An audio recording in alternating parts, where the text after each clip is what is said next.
we're actually going to have you guys do a quick introduction. I'll introduce you first. And again, they're going to kind of give you a little bit of a 3 to 4 minute explanation of what they do, not because they're selling to you, but just because I think it's important that you guys understand where they're coming from before we launch the panel discussion. So first up, we have Justin with JRealty.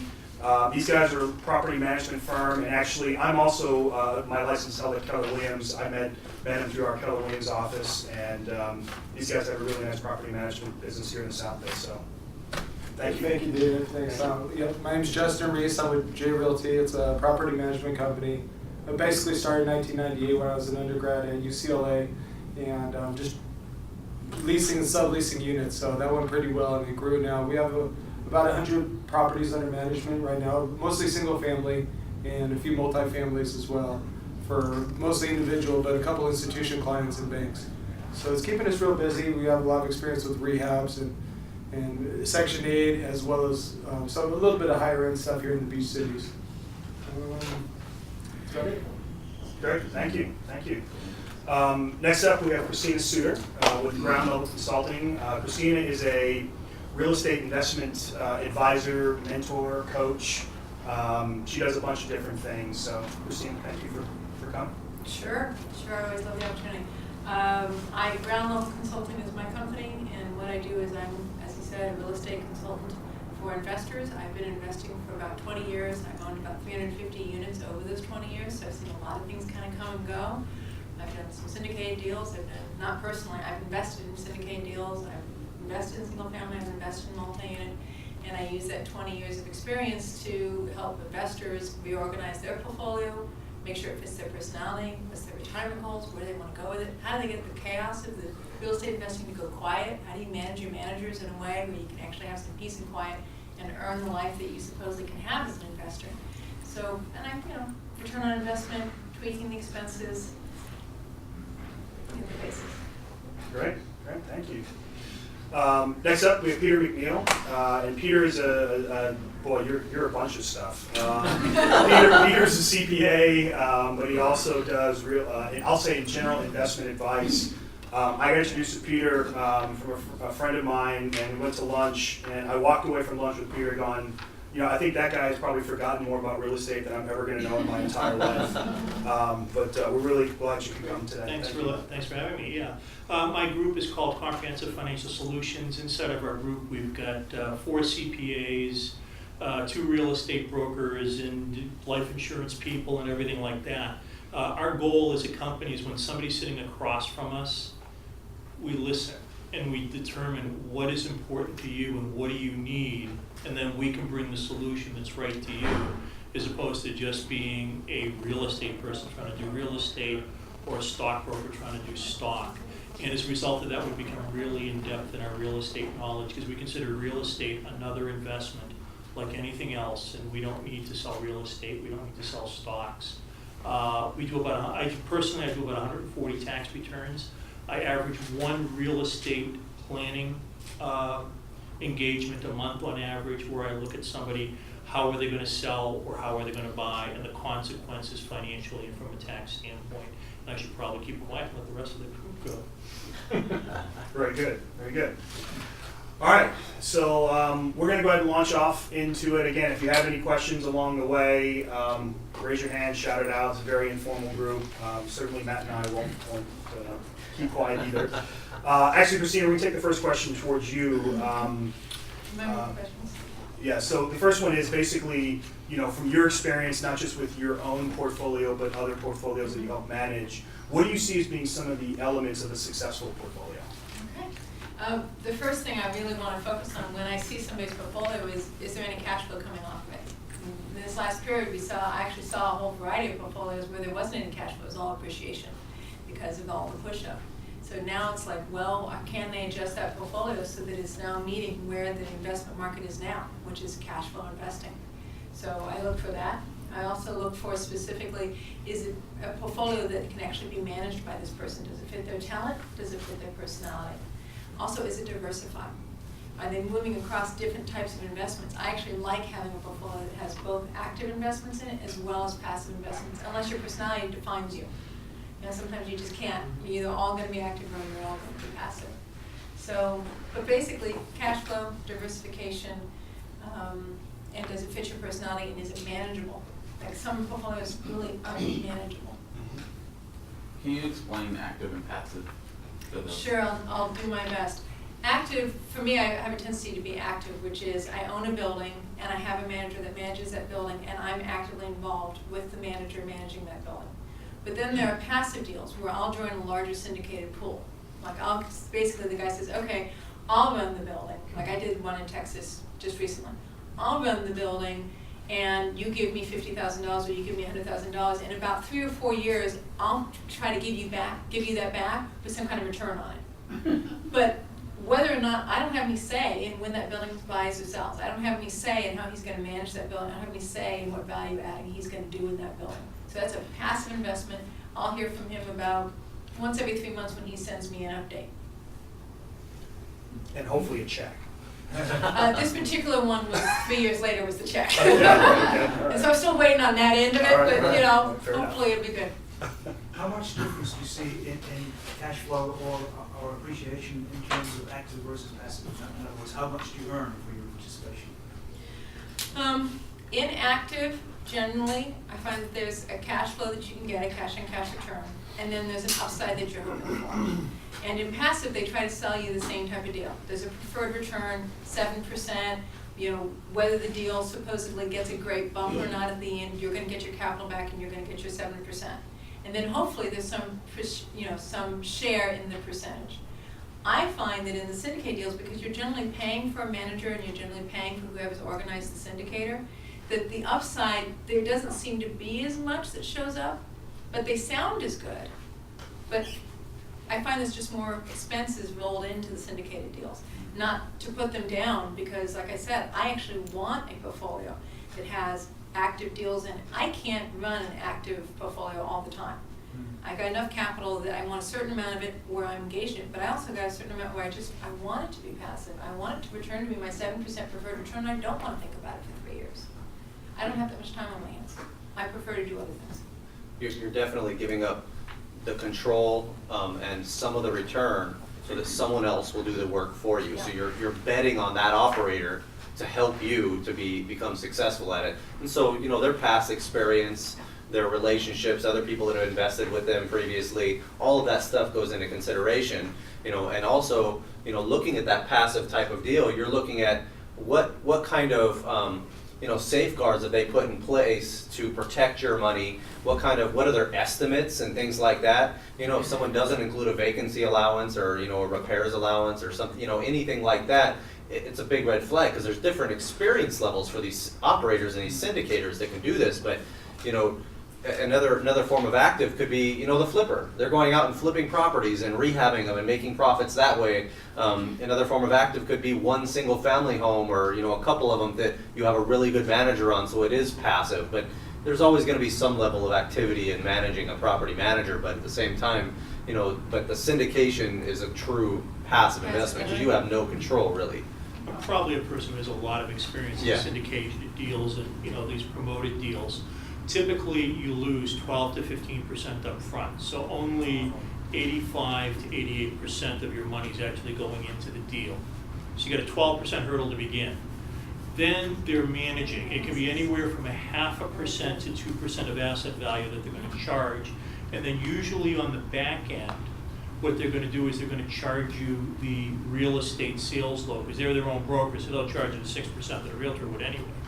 So you're going to lose that. And then what they do is they usually have things that they guarantee you, they don't guarantee, but they say, if we hit a profit of so much, your participation, but if we exceed that mark, you know, maybe it's a 10% or 12% or 15%, they're getting 50 cents on the dollar of everything, and you're only getting half of the gain beyond that.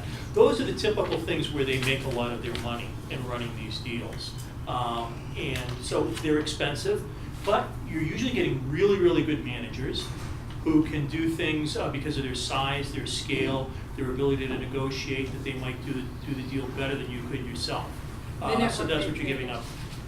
In the network they've created. You're Yeah, right there, yeah. and the network they've created, you haven't had to create. Please Yeah. continue. Yeah, and that's pretty much it to give you an idea. Also, I just want to make another quick comment.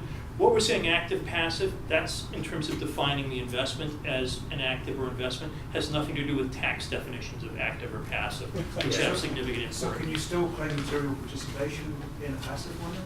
Material, no, you can only, basically, unless you're really rehabbing in a flipper, and then you're subject to self-employment tax. And I don't want to make this a big tax thing, we're probably not a lot of people doing that. Yeah. One other quick thing is when you're looking at those syndicated types of investments, and those big fees on the front and back end, you want to analyze those things for, where are those operators incentivized? Are they giving you a preferred return so you're making money before they do? And are those fees on the front end that they're charging you, is it a significant portion of their return, or are they making most of their money on the back end? So as far as, so look at the incentives when you're looking at those types of investments to see, are they incentivized for performance versus incentivized to, basically get a huge fee on the front end and then say, well, I just made a big chunk of money and I don't care anymore. So that's definitely important. One thing I'd add, especially perhaps for in new people that are new to deals, these principles of power in the relationship are critical. If you have the money, you have the power, and then you can negotiate everything that we all are talking about right here is subject to what parties are involved. And if you're the money man or woman, then clearly you can push a lot of downward pressure or eliminate. You can do whatever you want. All these deals are, especially when you're just getting started, are in no way standardized. There's no laws or rules that say it must be this way at all. There's there's concepts of power and relationships that drive these deals. And that's, I think, important to add, especially when you're in the first couple or few or when you're getting started. Yeah, and I'll also add real quick to that, if you're looking at a syndicated deal for the first time, you don't negotiate on your own. Work with people that do this thing, that know the questions to ask. What Justin just talked about is you have the power to negotiate terms, and if they need your money, they're more than willing to listen. You just have to make sure you're asking them questions. So Christina, did you say 7% preferred return? Is that? That's what I said. Is that? I'm not again. So I mean, is that what people look for in one of these these big projects? The 7% syndicate, the 7% preferred return was what I was seeing a lot back in 2005, 2006, 2007. Sometimes it's a 12%, but generally I don't see a lot lower than 7. So for me, I kind of think of 7% as being the standard that I've seen, but the standard is constantly shifting. So, Christina, could you explain a preferred return versus a regular return? Yeah. sure. Basically, it means that what they do, they get your money, they do the deal, the property sells on the other side, or whatever, they might refinance as another way of paying you out. You get paid out, you're basically, because you're the investor gets paid first. They get paid back their capital. And then they get paid back a preferred return, first return of 7% on the capital that they've invested, usually compounded annually. So maybe they held the money for 3 years, but you're earning supposedly 7% a year. They pay that back to you first as a return once all the expenses have been finished. Income comes out, capital comes out, preferred return comes out, and then there's a whole other deal on the other side. What do you do with the rest of the money? There's usually some kind of profit split. There might be what he talked about, a certain amount where, okay, here you get based on percentage, and then above that it's 50%, I get 50%, you get, the investors get the other 50%. But generally there's a first return that you get, some sort of promise of what you're going to make on your money, some sort of minimum promise. So what would the enterprise return be? I mean, the whole, on average, for a larger syndicated investment would you? You're talking about the investor or the? Investor, the passive investor. What does the passive investor earn? Yeah. I've earned anywhere from the 7% Right. to 25,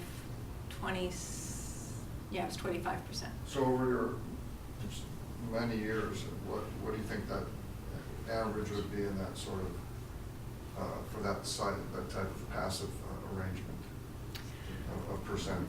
Is there some 10, 15, 12? Honestly, I'm gonna back away from that one because I don't have a clear answer for I you. won't. Because I won't back away because I actually Go for focus it. on this. Go No, for it, it's Peter, really because- going to be 6 to 7% is what you're going to get at the end of the day. because they take so much away from you. And by the way, what she's describing as 7% preferred, it's not out of profit, that's a 7% distribution. So sometimes you might have an arrears, so when the deal sells, you're gonna lose some of the gain on the back end as well. So you gotta be real careful, is it 7% preferred distribution or 7% preferred profit? Also, none of the deals are compounded at 7%, there used to be some. Everything on the street is 7% simple, so if they don't make their numbers, you lose it on the front end, you don't get more, they don't give you what you lost previously. So you got to be careful with that. So right now, deals aren't making. When real estate was really growing and you were getting 20, 25%, people were great. I'm getting these 15, 16% returns. This is the greatest thing. But they were underperforming the market as a whole, these syndicated deals. Now, if you don't have the experience, I still love the syndicated deals because it's the only way to protect you from inflation and get into real estate if you don't have the wherewithal to do it yourself.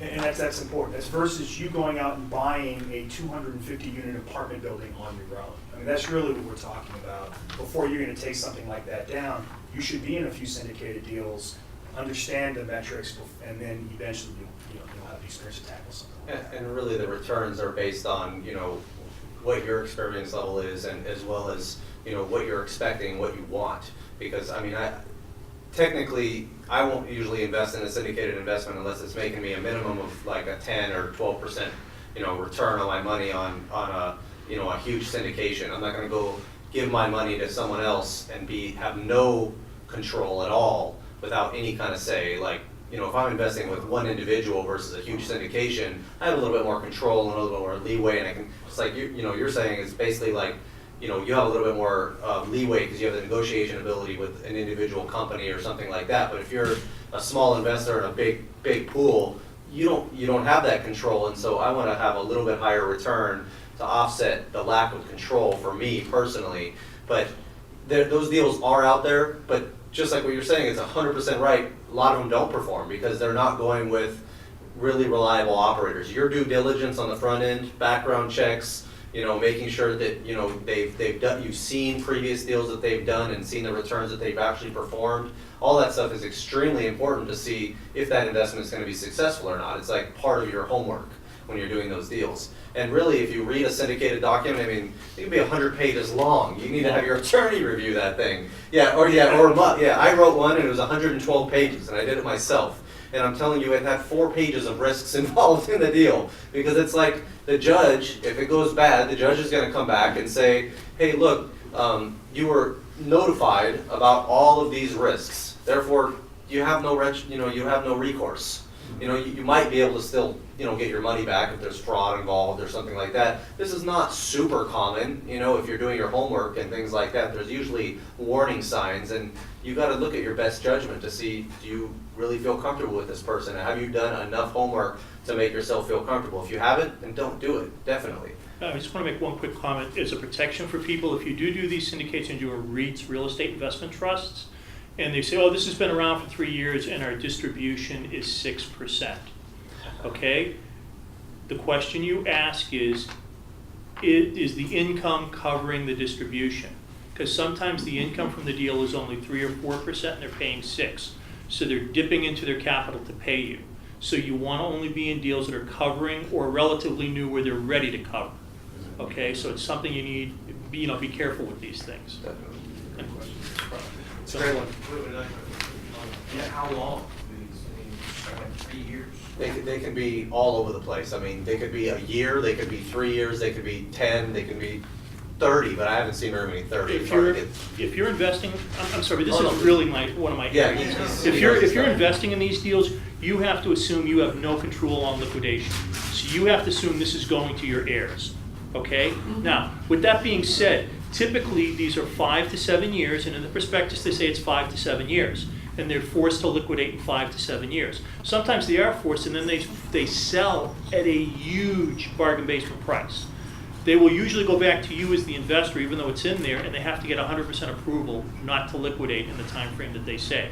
Now, a lot of times they will get that approval because there's not that many investors, but be careful because then they're going to liquidate it at an inappropriate price. So look at the track record of these people. Are they liquidating roughly when they say under proper economic conditions? Okay, but assume it's forever. And that's why I get huge discounts in your estate if you die holding one of these. And I'm able to save you a ton in estate taxes by this. I got into Lent for $10,000 when I was making $13,000 a year as a teacher. I'm still in. Which one? Is it coal or It's, wells? I'm looking at one, for example, right now that's actually with a mobile home park syndicator. They're raising $15 million. They're specialists at going in and buying large mobile home parks, making them extremely efficient, raising rents, doing all of the same type of stuff you do, Dave, where basically you make it a lot more efficient, and they're looking at 10, 11% cash flow returns with a windfall on the back end, and they've already done 3 or 4 of these things where they've performed over and over again, and we've seen the track record and the background checks have been done. Those types of deals, and so you see this, but then you want to go ask other professionals as well that have invested in these things. You got a panel up here that'd be great to go talk to about it. You see what I mean? Like, making sure that you have that homework done is extremely important. So, all right, let's move on. That's really good stuff. Thank you. All right, so we kind of talked about some successful stuff. Actually, Peter, I'm going to direct this one towards you. The question is, what are some of the common traits of an inefficient real estate portfolio? And I'll even say for you, let's strip out real estate, because I know you look at a wide range of portfolios. So common traits of people that are doing things inefficiently. Inefficiently, well, it can be in anything, but I could talk for hours, so I'll keep it just to real estate, so it's not that bad. Usually, a lot of times it's too much debt. I've seen so many people with $6, $7, $8 million of net worth, and then we have a calamity like we had. They had too much debt. They're now living in a 3-bedroom apartment in El Segundo, and they don't own any real estate anymore. Okay, so be really careful about having too much debt. You got to make sure that your properties are cash flowing. Look at how these properties would cash flow if you bought them all cash, and that's what's called a cap rate. Okay. If you want to be efficient, you want to make sure you've got an appropriate cap rate. And I'm going to quickly explain that, because probably there's about 10% that don't understand it. It's your operating income, which means your income without debt service, without interest, without depreciation. Effectively, cash flow, if you bought it all cash, divided by the market value of the property. That's your cap rate. What your cap rate tells you is the earnings power of the property. If your property, which is real typical in the South Bay, is making 3.5% cap rate, okay? Oh yeah, they're even lower. I'm looking at a 1.9, and most people lie about the cap rates when they sell them. So Doesn't everybody lie about the cap rates when they Yeah. sell them? Okay. Let's say, a larger property, in East Torrance, that's making maybe a 4, 4.5 cap rate. Some of the large properties can do that. Now you're borrowing. You're not a preferred borrower, so you got to borrow at 5.5. For every dollar you borrow, you're reducing and lowering your cash-on-cash return. So that tells you something about whether you should be borrowing or not. Now, if I'm investing in Tennessee, for example, where I'm going to get a 10 cap rate, because nobody wants to own in Tennessee, but there's a bunch of people working there that need to rent, I'm going to get a 10 cap rate. If I'm making 10% and I want to borrow at 5%, hey, I'm making 5% free money on every dollar I borrow. I'm going to borrow 99.99% of the deal if I can. And then I'm going to take that other money and buy something else because I'm making a lot of money. But now I've got a lot of risk because I have a lot of leverage. Let's say I have some vacancies and my operating income drops down to 4% and I'm borrowing 5%. Now I'm in trouble. I'm negative cash flow. I don't have any other money because I'm sending 3 kids to college. I'm selling at bargain basement prices, and that's where my $6 million goes down to 0. Okay, so be careful. Even though it's all like a drug to borrow money. Oh my God, I'm getting that 2% free, that 3% free. Don't, be careful. Don't have too many debts on your properties, and that's where I say something bad can happen. Things I do. Also, bad managers charging you too much, or you're just not paying attention. Okay, be careful of your own health. The reason why a lot of properties go bad is because you have a health issue, people get older, they stop paying attention. Bring in a good manager behind you.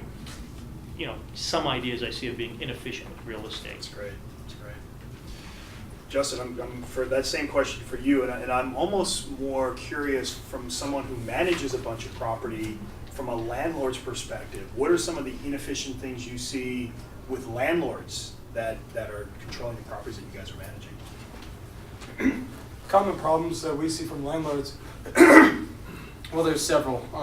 So usually when you have a vacant property, neglecting maintenance is a short-term solution, but long-term big problem. Also, tenant selection, that we find we have to manage our clients a lot about trying to get an extra very small percent increase on rent, so then the quality of your tenants goes way down, and you have to just beg and choose. You'll take anyone that was willing to pay that. You'll find that we have a minimum FICO score that we recommend, which is at least 650 in the beach cities is no problem, but in tougher areas it's really hard. And so we like to price accurately, right at the market, not higher, not lower.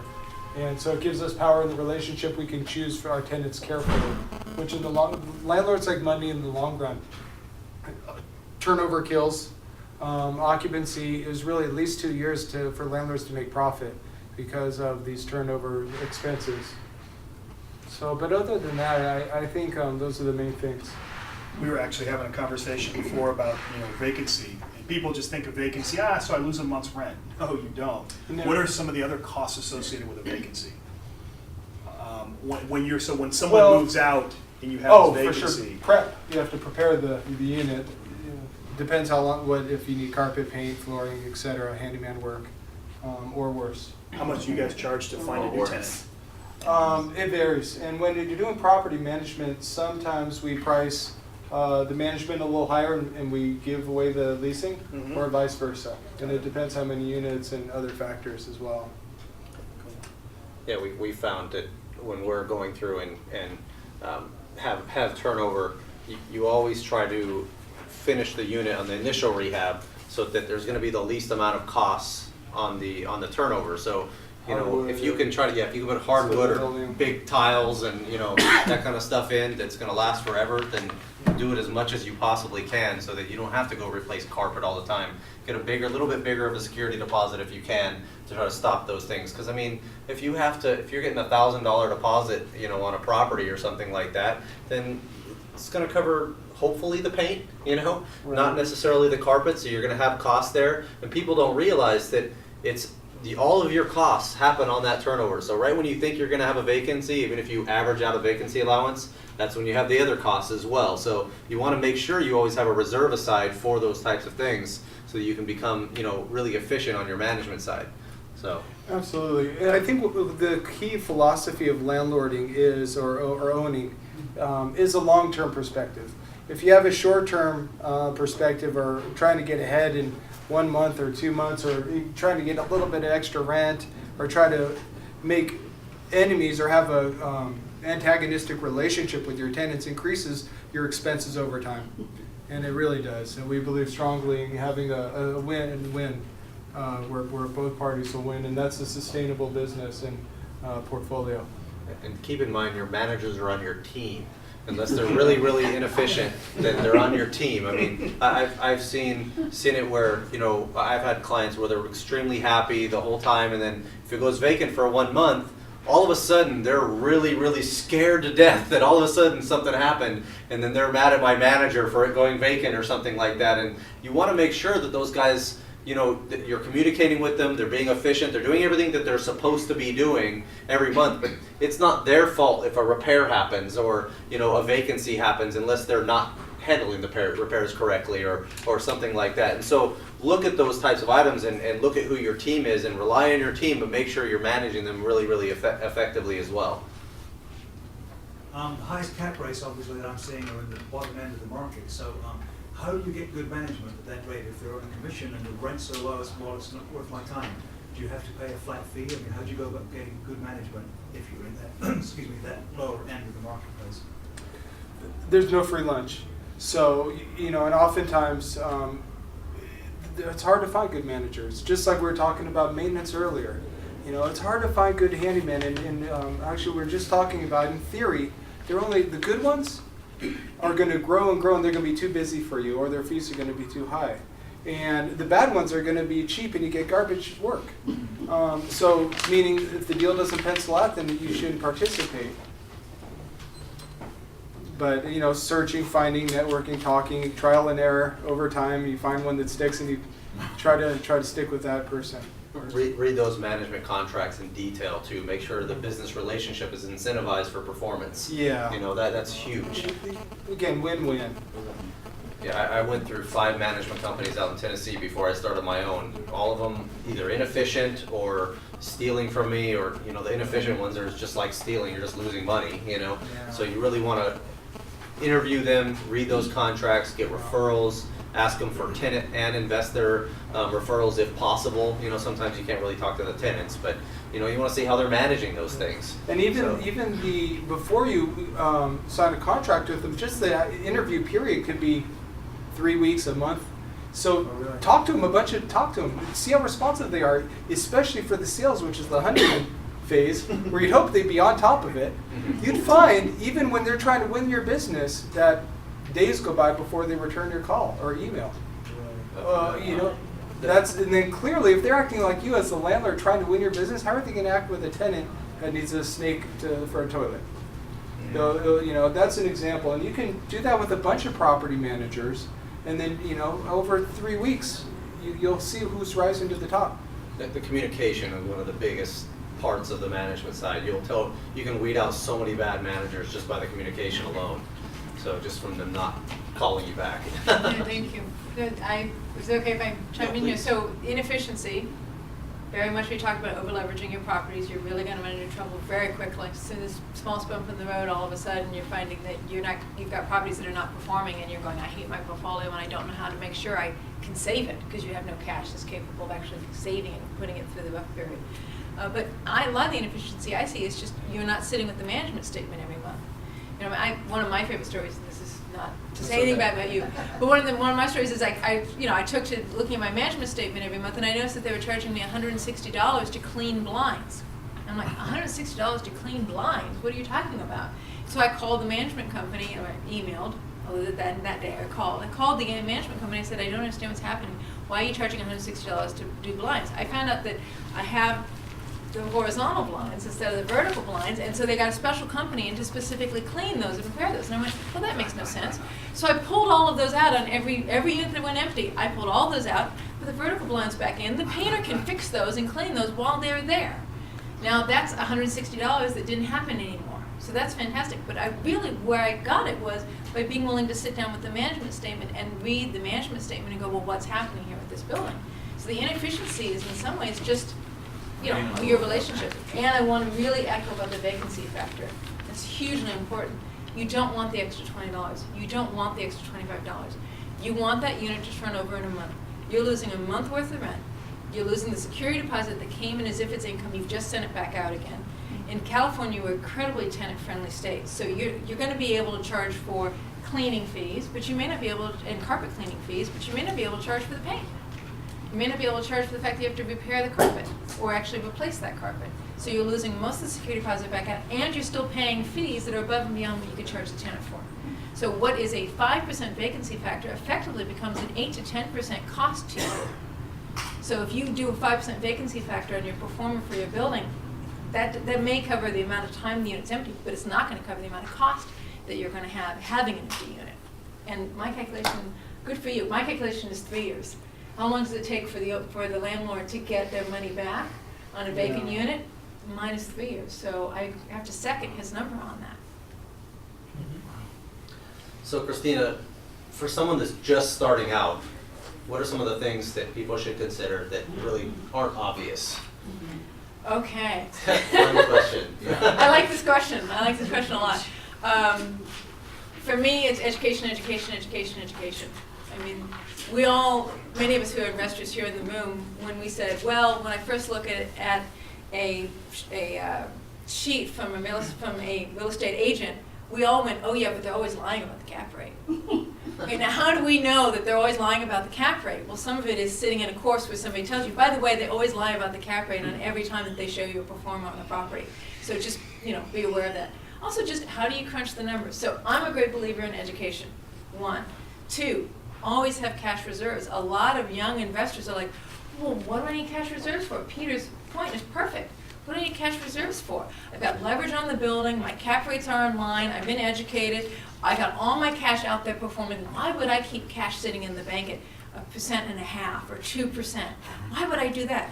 Because if any one of those buildings gets a blip in them, you're literally going to have to sell it at a fire sale and lose the equity that you did put in that building, only because you couldn't hold it, only because you couldn't control the portfolio the way you wanted to. The other one is the hot deal. Oh, this one's going to make me so much money. Man, I'm so excited about it. Let me get in that deal.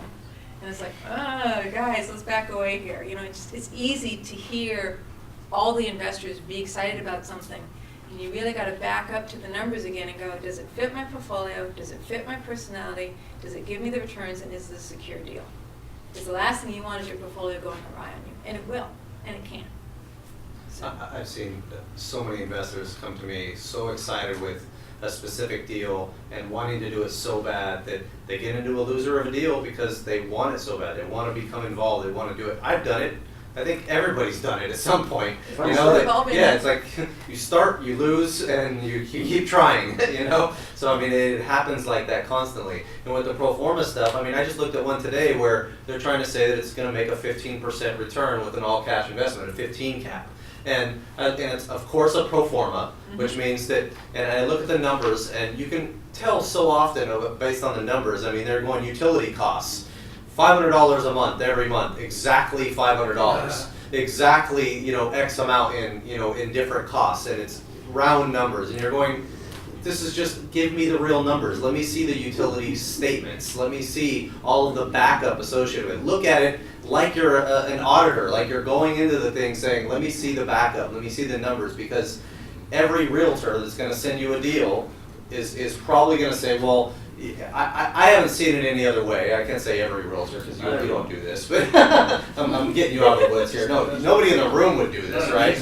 But no, I mean, they'll sit there and they'll say, okay, well, here's the numbers that are performing now, but here's what market rents really are, so here's what you could do. But it's like, well, wait a minute. Why aren't they there now? Why aren't you making more money on your money then? Why didn't you raise those rents to make more money like you would have already, you know? Unless there's somebody that's really, really inefficient at managing. So, I guess, Well, good. why do we see numbers like that? How can we see, when I look up a deal online, I'll see what they're actually running for. I mean, sometimes I see that there's long-term tenants that have been there for a while, but how come they just don't raise the prices to the $1,200 that they should be getting instead of getting $700? I'm sure any one of us can answer that question, but Go for it. I'll go first.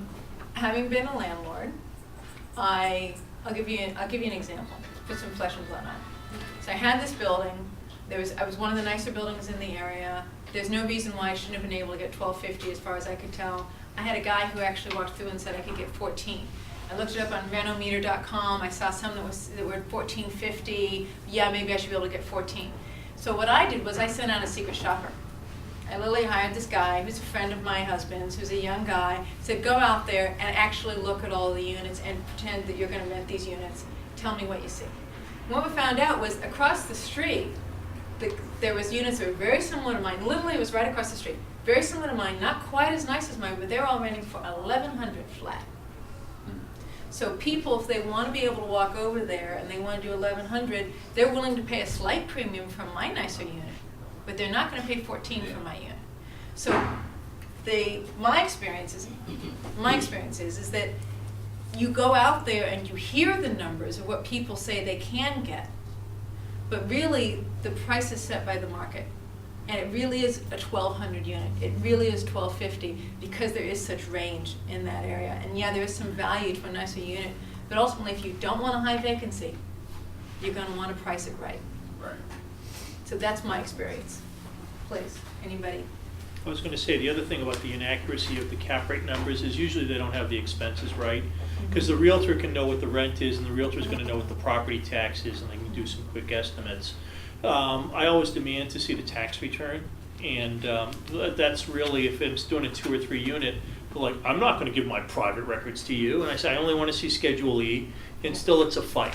So, you know, trying to get that information, but it's something I demand for all my clients, and then I usually get the real numbers after I do that. Like I said, it's not intentional. And also, to be quite frank, a lot of realtors, when they're doing their first 2 or 3 income property deals, they honestly don't know how to calculate a cap rate. So they're just, that's part of it. It's ignorance of even the people selling. So I don't think it's intentionally deceiving, but, if you're selling and What's you're in a funny hurry. is that you bring up Schedule E, and that's the place that they want to lie to the IRS and increase expenses and decrease revenue. Yeah, but that versus gives, the but that's opposite. why, but I That's love that why because it you gives me like it. leverage. Yeah, exactly. The negotiating ability right there. No, it's, So, and I think because it's industry standard now, it's kind of set a bad, I don't know what you would call it, but sort of a bad standard precedent. Thank you, that's the word, bad precedent. If you want your building to actually be competitive in price, and since investment properties are generally based upon your rents and your expenses, then you're kind of encouraged to go, well, I'll pull some of my expenses out so I have a 6 cap. So that I look like all the other buildings that have 6 caps because all of them aren't putting their expenses in. So it's, I don't do what they do. I don't ask for the tax returns or Schedule E. I know that they're not gonna put everything in, and I know from owning a building that I should see a maintenance fee, and I should see a gardener, and I should see a pest control, and so I kind of have a formula I use that I process the buildings through, and then I go, okay, how much deferred maintenance am I really looking at here? And then I have my deferred maintenance number here, because a new building really does have less maintenance to it than an old building. So, but I know that, and I just assume that every time I vet a building, I just assume they're not giving me everything. cool. Peter, how about you? What are some of the things that aren't obvious that a newbie should consider? Exit strategy is my biggest thing. You've got to think about how you're going to get out of the deal. How are you going to sell? What are going to be some of the costs of commissions? You're not going to make as much. Remember, you got a 6% hurdle on sale, or a 5% hurdle if you negotiate. And if you get somebody nasty like me helping with your clients, they might ask you for a 4% commission on the real estate guys. So you've got those things, and then you've got to determine when you sell, what are you going to do? Are you going to do a 1031 exchange, which basically means you're going to defer the gain, taxable gain, by investing into another property? And what happens if you're in with partners? Is everything structured properly in order to properly do this? Because if you're in a limited partnership, one partner wants to pay the tax and send his kid to college or pay for a wedding, and the other guy wants to defer and roll in, you can't do that. So you've got to choose tenant in common versus partnership in order to do that. There's like weird structures. So, those are a lot of the things I look at, and just looking at the numbers ahead of time. Getting the Schedule E, looking at the property, how do the numbers work? Are they real? And actually doing some upfront work. Those are some of the mistakes or things that aren't thought about always.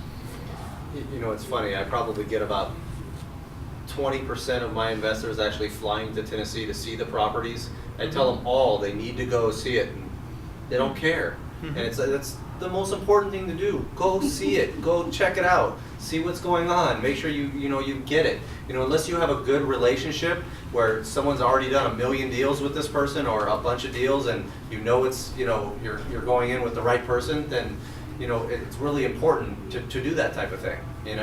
So. All right, I'm going to ask the property manager in the room. So how do you manage your property managers, and what should you expect from them? So I think you'll be a good person to answer this one.